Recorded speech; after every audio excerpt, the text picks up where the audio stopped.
Buckle up because the US and China just kicked off an economic war that's shaking the planet.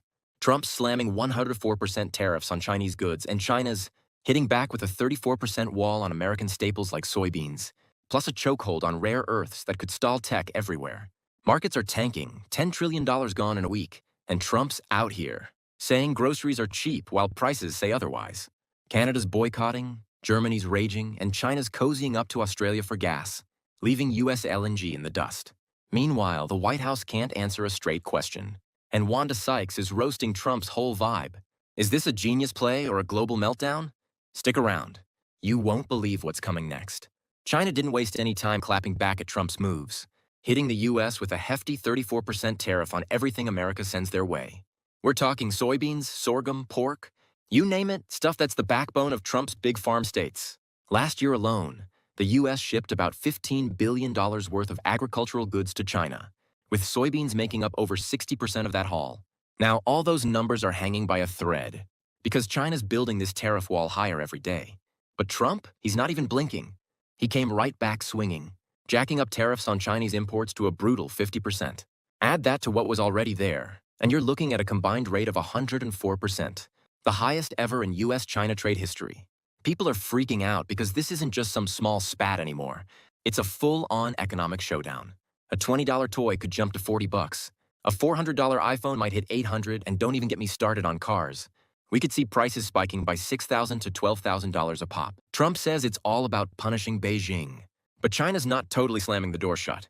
They're dropping hints about maybe working out a new trade deal, something like what went down during Trump's first term. Still, the US isn't budging, and talks are stuck in this crazy deadlock. This whole mess started earlier this year when Trump rolled out the first wave of tariffs, 10% in February. Another 10% in March, then bam, 34% just last week. Now he's threatening to pile on that extra 50%. It's wild to think how fast this escalated.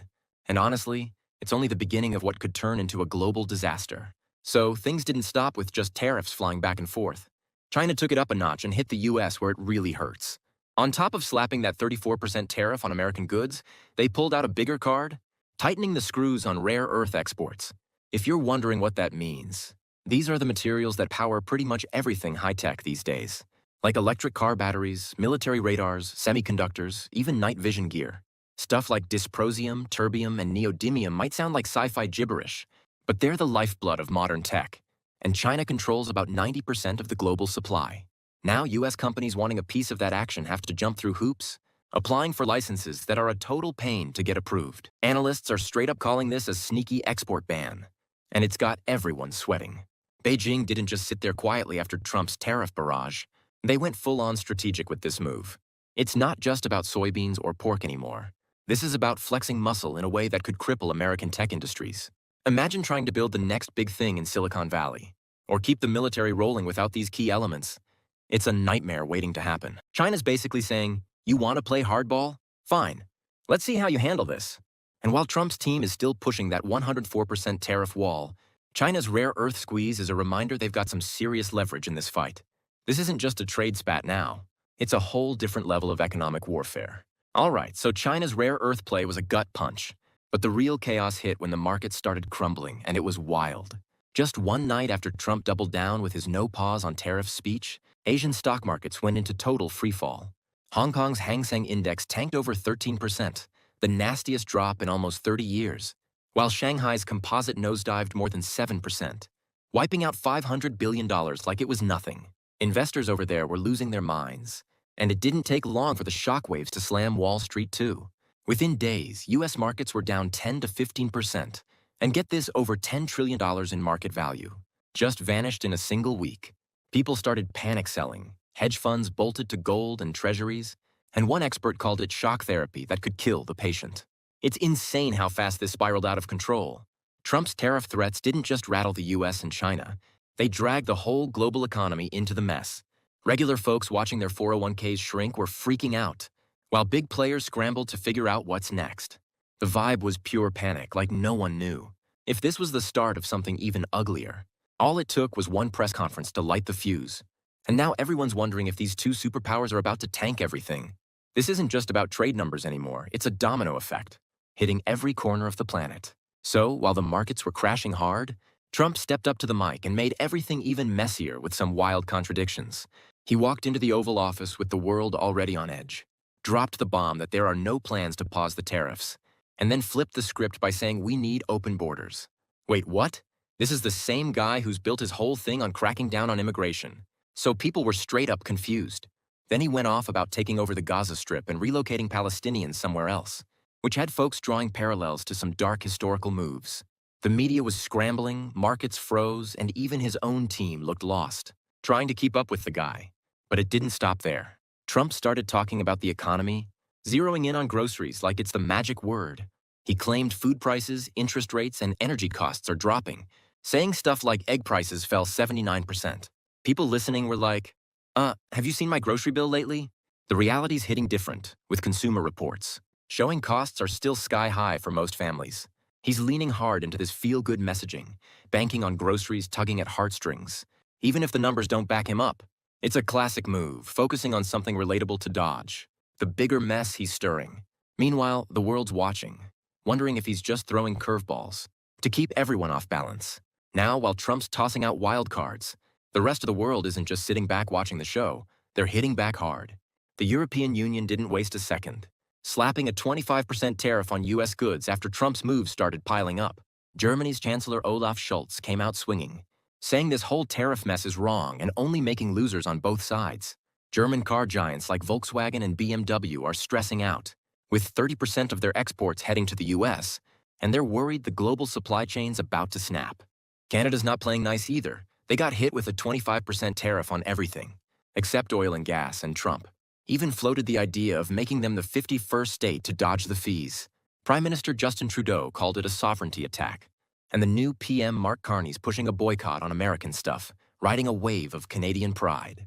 Mexico's keeping it low-key but sharp, staying quiet until March 2025, when the U.S. dropped another 25% tariff on them.